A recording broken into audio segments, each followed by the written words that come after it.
یہ پاک سید عالم صلی اللہ علیہ وسلم نے ہمیشہ قربانی فرمائی، ہمیشہ۔ آج تو حضور نے ایک فرمایا، اللہ ہم سب کو حج کی توفیق عطا فرمائے اور بار بار حج کی توفیق دے۔ صحابہ نے 40 حج فرمائے ہیں، 50 حج فرمائے، حضرت فضیل بن عیاض نے 60 حج فرمائے۔ اللہ کو توفیق دے، قبول فرمائے اور اللہ سب کو بار بار وہ موقع نصیب فرمائے۔ تو نبی پاک صلی اللہ تعالیٰ علیہ وسلم نے حج ایک فرمایا، قربانی حضور جس دن مدینے آئے اس وقت شروع فرمائی، اور ہر سال حضور قربانی دیتے تھے، ہر سال 2 جانور ذبح فرمائے۔ یا رسول اللہ صلی اللہ تعالیٰ علیہ وسلم 2 کا کیا مقصد فرمایا؟ ایک میری طرف سے، ایک میری غریب امت کی طرف سے۔ یا رسول اللہ صلی اللہ علیہ وسلم کس طرف سے فرمایا؟ ایک میری طرف سے، ایک میری امت کی طرف سے۔ کبھی فرمایا ایک میری طرف سے، ایک میرے اہل بیت اور میری امت کی طرف سے۔ 2 جانور حضور نے ذبح فرمائے۔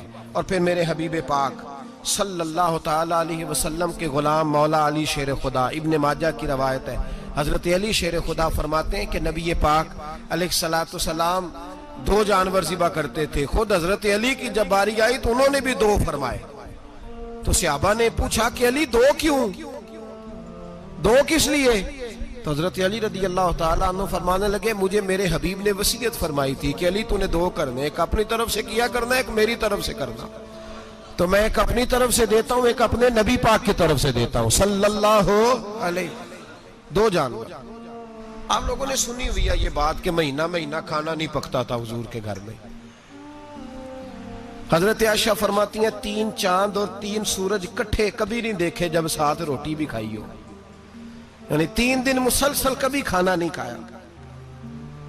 قربانیاں کتنی دیں؟ بولیے۔ حضرت علی شیر خدا کا مکان کوئی نہیں اپنا، کوئی گھر نہیں بنایا۔ مولا کائنات شیر خدا، میں نے یہ بات پھر دہرا رہا ہوں، پہلے بھی میں نے عرض کی تھی، پکا کرنے کے لیے دہرا رہا ہوں۔ حضرت علی کا کوئی کاروبار نہیں بظاہر۔ بی بی صاحبہ فرماتی ہیں کہ کئی ہفتے صرف سرکہ اور کھجوریں۔ قربانیاں کتنی؟ اسی سارے صاحب لان ٹورے ہیں کہ ساڑھے تے لگ دیئے کہ نہیں، پکا۔ اور پھر جب بات ہوتی ہے دینے کی تو ماحول اور ہوتا ہے، جب لینے کی باری ہوتی ہے تو ماحول اور ہوتا ہے۔ قربانی واجب ہے اس شخص پر جس کے پاس 52.5 تولے چاندی یا 7.5 تولے، لیکن میں 7.5 تولے والا فتویٰ نہیں دیتا، میں 52.5 تولے چاندی والا فتویٰ دیتا ہوں۔ اس لیے کہ 52.5 تولے چاندی تو شاید تولہ یا 1.5 تولہ سونے کے برابر ہی ہو جائے، ٹھیک ہے نا جی؟ تو 7.5 تولے سونا 50-60 ہزار روپیہ جس آدمی کے اکاؤنٹ میں موجود ہے وہ قربانی کرے۔ بلکہ امام شافعی رحمۃ اللہ علیہ فرمایا کرتے تھے جس نے 3 کمروں کو تالا لگایا ہوا ہے وہ 3 کمرے فارغ ہیں، اس کے کسی کام کے نہیں، ان کی قیمت کا حساب لگائے۔ چھت پہ سٹور بنا دیا ہے، کوئی مطلب نہیں اس کا، اور جو ویسے رکھی ہوئے ہیں کوئی معنی ہی نہیں کمرے کا۔ فرماتے تھے حساب لگائے، قربانی کرے۔ رب کریم کی بارگاہ میں دینے کا جب معاملہ آیا تو تو گول کر گیا کام۔ میرے رسول کائنات سرور عالم صلی اللہ علیہ وسلم کا جب اپنے لیے چیزیں استعمال کرنے کا ماحول ہے تو محبوب پاک علیہ السلام نے مہینہ روٹی نہیں پکائی۔ یہاں جو آدمی ہر جمعرات کو 4 کلو بکرے کا گوشت پکاتا ہے اور ہر تیسرے دن مرغی کا گوشت لاتا ہے، وہ قربانی کی باری آتی ہے تو کہتا ہے میرے پہ لگتی نہیں۔ وہ ٹھیک ہے ابا جی لے آئے، ابا جی کی طرف سے قربانی ہے، اس دفعہ ابا جی کی، اگلی دفعہ اماں جی کی، اس سے اگلی دفعہ دادی جی کی۔ او خدا کے بندو، جس آدمی کے پاس پیسے ہیں پہلے اپنی قربانی واجب ہے۔ میری بات کی سمجھ آ رہی ہے عزیزوں کو؟ جو آدمی صاحب استطاعت ہے پہلے کس کی قربانی کرے گا؟ وہ کمائی کرتا ہے، اس کے اپنے اکاؤنٹ میں تنخواہ آتی ہے، ابا جی کے اکاؤنٹ میں نہیں آتی۔ اس نے اپنا بینک بیلنس چوری بھی رکھا ہوا ابا جی سے۔ پہلے اپنی قربانی کرے، اگر اس کو شوق ہے، دل کرتا ہے تو ایک اور خریدے، پھر ابا جی کی طرف سے کرے۔ اگر اللہ نے توفیق دیا تو ایک اور خریدے، اماں جی کی طرف سے کرے۔ اور اگر اس کے دل کو اللہ ٹھنڈک عطا کرے، سکون کرے، تو پھر اپنے رسول کی طرف سے بھی قربانی دے، پھر اپنے محبوب کی جانب سے بھی قربانی کرے۔ نبی پاک صلی اللہ تعالیٰ علیہ وسلم نے ہر سال 2 قربانیاں دی، 10 سال۔ کل کتنی ہوگی 10 سالوں میں؟ بولیے۔ اور جب حضور حج کرنے گئے نبی پاک نے 63 اونٹ ذبح فرمائے۔ ایک اونٹ میں کتنی قربانیاں ہوتی ہیں؟ 63 اونٹ حضور نے ذبح فرمائے. اور حدیث بڑی مزیدار ہے. حضرت ابو ہریرہ رضی اللہ تعالیٰ عنہ فرماتے ہیں کہ جب اونٹ ذبح کرنے کی باری آئی تو ہم سوچ رہے تھے، پریشان تھے کہ یہ تو بڑا مشکل ہے ذبح کرنا، بڑا مشکل ہے، اس کو تو نہر کرنا پڑتا ہے، گرانا پڑتا ہے، باندھنا پڑتا ہے. سب سے مشکل کام اونٹ ذبح کرنا ہے. تو نبی پاک صلی اللہ علیہ وسلم کی تو عادت کریمہ ہے، اپنے ہاتھ سے ذبح کرتے ہیں حضور. وہ ہمارا اللہ خیر کرے، اب اللہ ہی حافظ ہے. ذبح کرنا تو دور کی بات ہے. ہمارا جو بی اے پاس لڑکا ہے نا، اس کو ڈر آتا ہے جانور کے پاس کھڑے ہوتے بھی. کہتے ہیں بچوں کو اندر لے جاؤ، 10 سال کا 12 سال کا، اس کو اندر لے جاؤ، ذبح کرنا ہے، روئے گا. اب بس کرو یار، یہ کس قوم سے تمہارا تعلق پڑ گیا ہے؟ ہمارے تو 12 اور 14 سال کے معوذ اور معاذ ابو جہل کی گردن کاٹ کے رکھ دیا کرتے تھے. اور تو بچہ بکرا ذبح کرنے سے ڈرا رہا ہے. اس کو کھڑا کر لا کے. قربانی تو جہاد کی ٹریننگ ہے. وہ کھڑا کر، اس کو کہا بیٹا یہاں کھڑا ہو، اللہ کے رستے میں بکرے کی گردن کاٹنی ہے. اگر کوئی شخص خدا رسول کے دین کی مخالفت کرے، کفر کا جھنڈا اٹھائے، تو اس کی گردن بھی کاٹنی ہے. یہ ٹریننگ ہے بچوں کے لیے. یہاں عجیب ماحول ہے، ڈر لگ رہا ہے، پیچھے ہٹ جاؤ. اور جس صاحب کی قربانی ہے وہ بھی کوئی 1.5 کلومیٹر کے فاصلے پہ کھڑے ہیں، دور کھڑے ہو کے دیکھ رہے ہیں. نفیس ہی بڑے ہیں جناب، لطیف ہی بڑے ہیں. کپڑوں کو کوئی قطرہ خون کا لگ گیا تو بڑی مصیبت بن جائے گی. اور امیر آدمی، اس کا تو گھر کسائی نے خود فون کیا ہے کہ صاحب سب سے پہلے میں آپ کے گھر آؤں گا. اس کو پتہ ہے کہ منہ مانگی قیمت ملے گی. مہربانی فرمائے، قربانی میرے رسول پاک صلی اللہ علیہ وسلم سے زیادہ نفاست والی طبیعت کسی کی نہیں. صحابہ کہتے ہیں اتنا حسین محبوب کا انداز تھا کہ کبھی کپڑوں پہ مکھی بھی نہیں بیٹھی تھی. اور حضور سے ہم سلام لیتے تھے، دست مبارک چومتے تھے تو ہمارے ہاتھوں سے کستوری کی خوشبو آنے لگتی تھی. اور فرماتے ہیں نبی پاک کا ہاتھ یوں ہوتا تھا کہ برف بھی اتنی ٹھنڈی نہیں جتنا پیارا حضور کا ہاتھ ٹھنڈا ہوتا تھا. پھر بھی حضور دست مبارک میں خنجر پکڑتے، جانور کو لٹاتے اور اپنی طامت کو سمیٹتے، اور اللہ کے حبیب گھٹنا رکھتے اس کی گردن پر، اور بسم اللہ اللہ اکبر کہہ کے ذبح فرماتے. حضور خود دست مبارک سے. تو اتنا زیادہ نازک مزاج ہو گیا ہے کہ اب یہ والی سنت ادا کرنا مشکل ہو گیا تیرے لیے. 63 اونٹ ہیں. اور صحابہ کرام علیہم رضوان فرماتے ہیں کہ حال یہ ہے، ہم سوچ رہے ہیں کیسے ذبح کریں گے، کیا کریں گے، کیسے گرائیں گے. اور نبی پاک صلی اللہ علیہ وسلم کہتے ہیں ہم ابھی سوچ میں ہی تھے کہ حضور نے چھری پکڑی. خنجر جب حضور نے اٹھایا تو فرماتے ہیں اونٹ دوڑتا ہوا آیا اور نبی پاک کے سامنے آ کے لیٹ گیا. فرماتے ہیں اللہ کے رسول نے بسم اللہ اللہ اکبر کہہ کے ذبح کیا. اس نے ٹانگ بھی کوئی نہیں ہلائی، پیر بھی کوئی نہیں ہلایا. وہ کسی شاعر نے بڑی عجیب بات کہی تھی. اس نے کہا پھنسی جو دام میں بلبل تو لگی یوں کہنے، کرے گا قتل کیا تو نے جب اسیر مجھے، کباب شمع کے شولے پہ کیجیو سیاد، شکل گل نظر آئے دم اخیر مجھے. وہ کہتے ہیں بلبل کو شکاری، سیاد شکاری نے پکڑ لیا بلبل کو. تو سیاد سے بلبل کہنے لگی تو نے پکڑا ہے تو قتل تو کرے گا ہی نا، کھائے گا تو صحیح، ایک میری منت ہے. شکاری کہنے لگا وہ کیا؟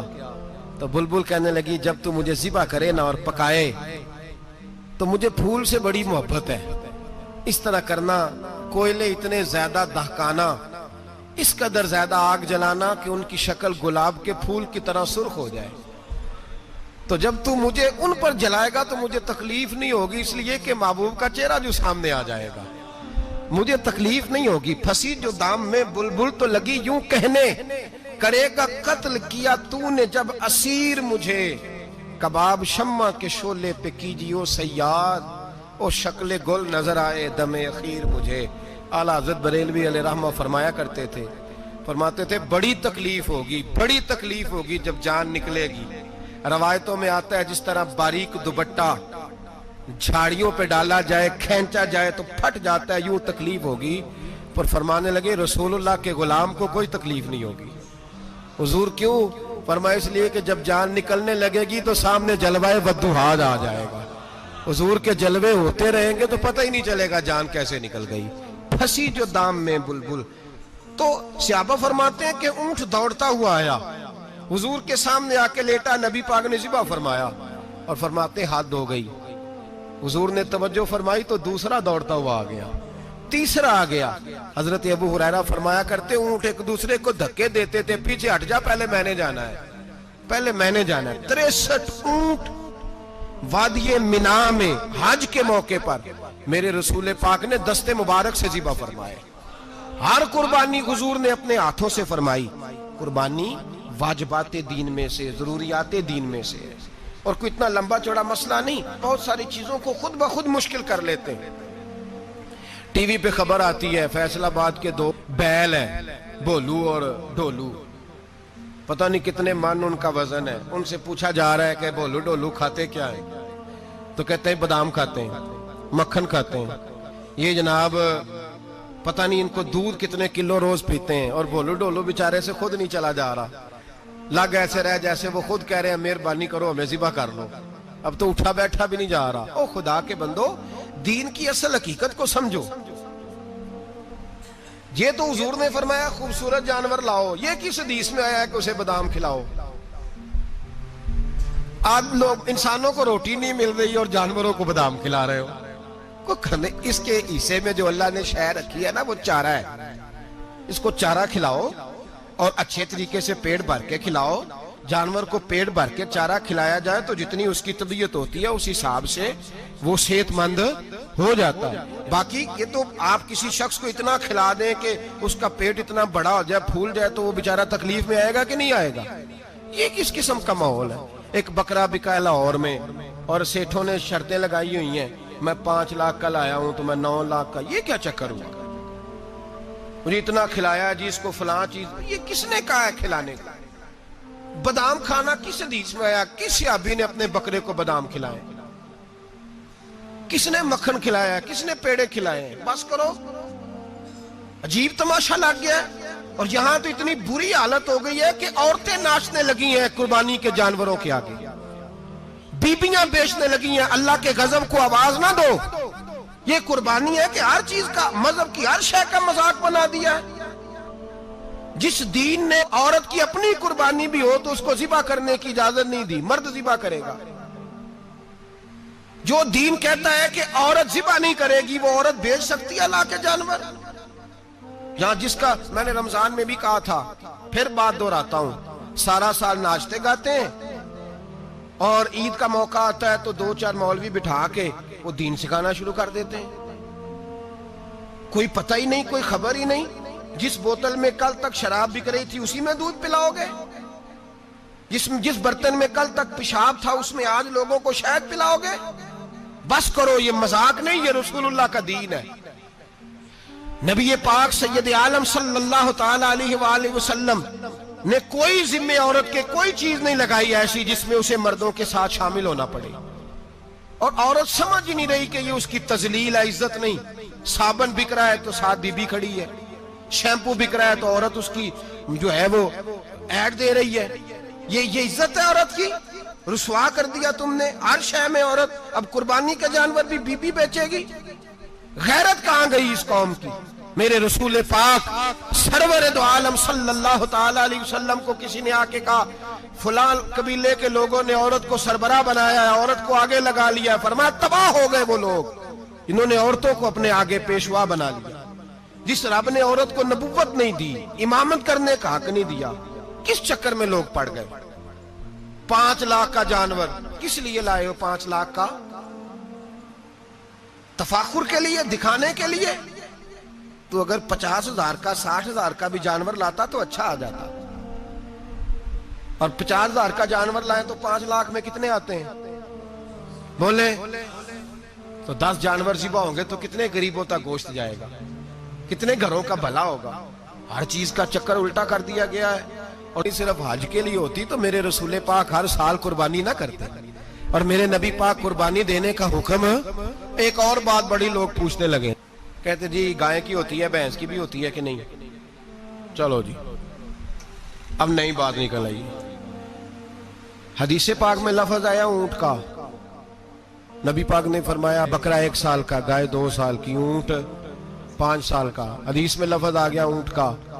آپ کو بندہ کہے پہلے بتائیں نر کا کہ مادہ کا, تو میں کدھر سے آپ کو حدیث نکال کے دوں جس میں نر بھی اور مادہ علیحدہ علیحدہ ہو؟ حدیث پاک میں ذکر آ گیا دمبے کا، مینڈے کا. اب باقی جو سارے جاگ رہے ہیں نا، اب غور فرمائیں، باقی ایک بکرا ہے، ایک چترا ہے، ایک دمبا ہے، ایک دیسی بکرا ہے، ایک پہاڑی بکرا ہے، تو علیحدہ لفظ کہاں سے نکال کے دیے جائیں؟ یہ ساری انواع ہیں، اقسام ہیں، نوع ہیں. اسی طرح بھینس بھی گائے کی ایک قسم ہے. امام اعظم ابو حنیفہ فرماتے ہیں نوع منہ، یہ اس کی ایک قسم ہے، نوع میں سے ہے، گائے کی نوع میں سے. آپ عام لفظ بولتے ہیں تو کہتے ہیں بکرا چترا گائے بھینس، عام لفظ ہے نا. تو جب گائے کہہ دیا تو اب کو بندہ کہے گائے آیا تو پہلے بتائیں گائے تو ہے تو اس میں بیل شامل ہے کہ نہیں؟ تو گائے کی جتنی قسمیں ہیں نا، ہمارے محدثین بھینس کو گائے میں شامل کرتے ہیں. بھینس گائے کی ایک قسم ہے. تو نبی پاک صلی اللہ علیہ وسلم نے جب گائے کا لفظ استعمال کیا تو بھینس اس کے اندر آ گئی. تو اگر گائے کی قربانی جائز ہے تو بھینس کی قربانی بھی جائز ہے. اگر بیل کی قربانی جائز ہے تو کٹے کی قربانی بھی 100% جائز ہے. اس کے اندر 7 حصے ڈالے جائیں گے، اسے قربان کیا جائے گا، یہ جائز ہے. اگر آپ صریح لفظ نکال کے دکھانے کو کہیں گے تو پھر تو بڑی چیزوں میں لوگ الجھ جائیں گے. پھر کیسے نکالا جائے گا خسی کی جائز ہے کہ نہیں، جو خسی نہیں اس کی جائز ہے کہ نہیں، فلاں کی. تو ان تفصیلات، ہاں بہت ساری چیزوں کی تفصیلات حدیث میں ہیں لیکن ساری چیزوں کی موجود نہیں. اس لیے میرے عزیز یاد رکھیں، بھینس کی قربانی بھی ہوگی، گائے کی بھی ہوگی، بیل کی بھی ہوگی، کٹے کی بھی ہوگی. جن کی نہیں ان کی نہیں. ہم نے کبھی کہا ہرن کی قربانی بھی ہوگی یا مرغی کی قربانی بھی ہوگی. تو حدیث مبارکہ کے اندر جو چیزیں موجود ہیں ان کی جتنی اقسام ہیں ان سب کی قربانی کرنا ہاں جائز ہے. اور میرے نبی پاک صلی اللہ علیہ وسلم نے فرمایا جانور خوبصورت ہو، لنگڑا نہ ہو، کانا نہ ہو، زخمی نہ ہو، خوبصورت جانور لاؤ، اس کو لا کے ذبح کرو. لوگ کہتے ہیں چلو اتنے پیسے اللہ کے راستے میں دے دیں، تو یہ کافی نہیں کافی. مسلم شریف میں، بخاری شریف میں میرے نبی پاک سید عالم صلی اللہ تعالی علیہ وسلم نے فرمایا 10 ذی الحج کو اللہ کی نظر میں ابن آدم کا سب سے پسندیدہ عمل. لیکن نا 10 ذی الحج کو، کل 10 ذی الحج ہے تو بڑے کام ہوں گے، فجر کی نماز بھی ہوگی، تکبیرات تشریق بھی پڑھی جائیں گی. آج فجر سے شروع ہو گئی نا، 9 کی فجر سے لے کر 13 کی عصر تک تکبیرات تشریق پڑھی جائیں گی. اللہ اکبر، اللہ اکبر، لا الہ الا اللہ واللہ اکبر، اللہ اکبر وللہ الحمد، اللہ اکبر، اللہ اکبر، لا الہ الا اللہ واللہ اکبر، اللہ اکبر وللہ الحمد، اللہ اکبر، اللہ اکبر، لا الہ الا اللہ واللہ اکبر، اللہ اکبر وللہ الحمد. کوشش کریں جب بھی پڑھیں 3 بار پڑھیں. تکبیرات تشریق بھی پڑھی جائیں گی، فجر کی نماز بھی کل ہوگی، عید کی نماز بھی ہوگی، لوگ اور بھی کوئی ذکر اذکار کریں گے. لیکن میرے نبی پاک صلی اللہ علیہ وسلم نے فرمایا 10 ذی الحج کو اللہ کو اپنے بندے کا جو کام سب سے زیادہ پسند ہے وہ یہ ہے کہ وہ اللہ کے راستے میں جانور کا خون بہائے.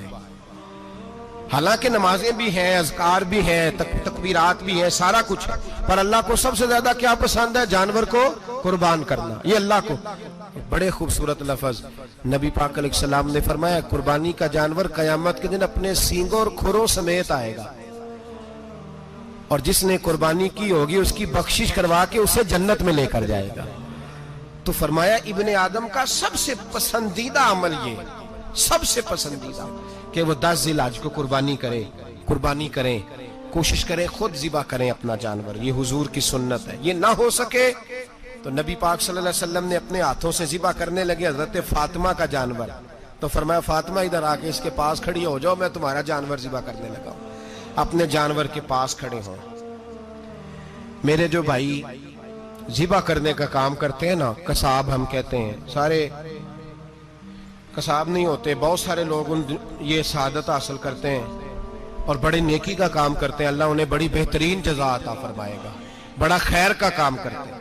لیکن چونکہ رش ہوتا ہے ایسے لوگوں کے پاس، تھوڑی جلدی بھی ہوتی ہے، پہلی تو کوشش کریں تکبیر خود ڈالیں، یہ نہیں ہو سکتا تو قریب کھڑے ہوں.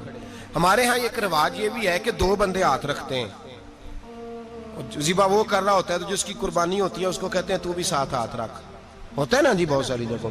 اب حکم یہ ہے شریعت اسلامیہ کا کہ جب جانور ذبح کریں گے تو پڑھیں گے بسم اللہ اللہ بسم اللہ اللہ۔ ہاں نبی پاک صلی اللہ علیہ وسلم نے لمبی دعا پڑھی، صحابہ بھی لمبی دعا، انی وجہت وجہی للذی فطر السماوات والارض حنیفا وما انا من المشرکین، یہ بھی پڑھا۔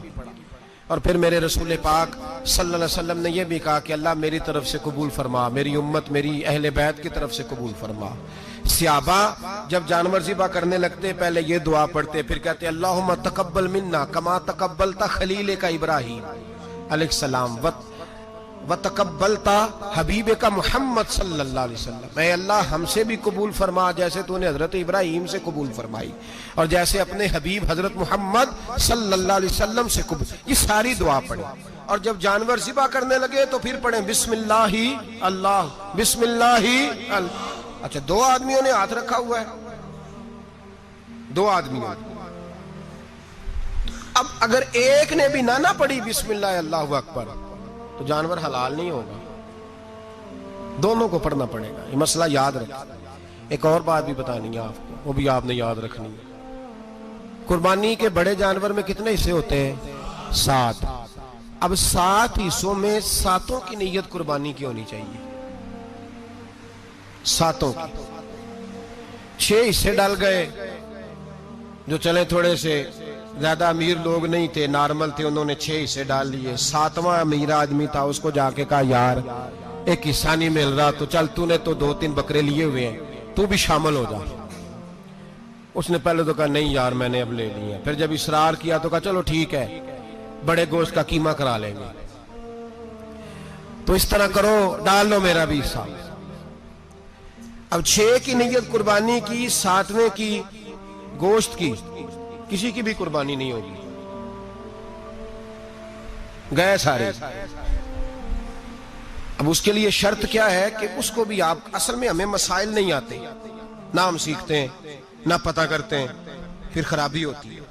اب اس سے کہیں کہ یار قربانی سے پہلے اپنی نیت کا اعادہ کر، اپنی نیت کا اعادہ کر، بتا کہ تیری نیت کیا ہے، اور اگر غلط ہے تو صحیح کر لے، تاکہ سب کی قربانی تو بتا۔ یہ جو تو رکھ رہا ہے قربانی تو کس کی قربانی کر رہا ہے؟ دادا جی کے نام کی، ابا جی کے نام کی، اپنے پیر کے نام کی، استاد کے نام کی، یا رسول پاک صلی اللہ علیہ وسلم کے نام، نبی پاک کے نام کی؟ اس سے پوچھیں، اور جو وہ نیت بتائے اس نیت کی دعا ہوگی، اس کی طرف سے کہا جائے گا اے اللہ اس کی طرف سے اسے قبول۔ میری بات کی سمجھ آ رہی ہے میرے عزیزوں کو؟ اور اس ارادے کے ساتھ قربانی، اگر ایک کی بھی نیت خراب ہو گئی تو مسئلہ بگڑ گیا۔ اس لیے ان مسائل کو، اور نبی پاک کے نام کی جو قربانی ہوگی، سبحان اللہ، میں کرامات کا زیادہ قائل نہیں، ہم کرامات کے نہیں کیفیات کے قائل ہیں، کیفیات کی۔ اور دین ویسے بھی لفظوں کا نام نہیں کیفیت کا نام ہے۔ میرے حصہ فرمایا کرتے تھے ہم کرامت سے زیادہ کیفیت کے قائل ہیں۔ اگر مرید ساری زندگی کرامتیں سناتا رہے اور کبھی اسے مدینے جانے کا شوق ہی پیدا نہ ہو، کبھی نبی پاک کے نام پہ آنسو نہ آئے، تو پھر کرامت کا فائدہ نہیں، کیفیت تو ملی نہیں اسے۔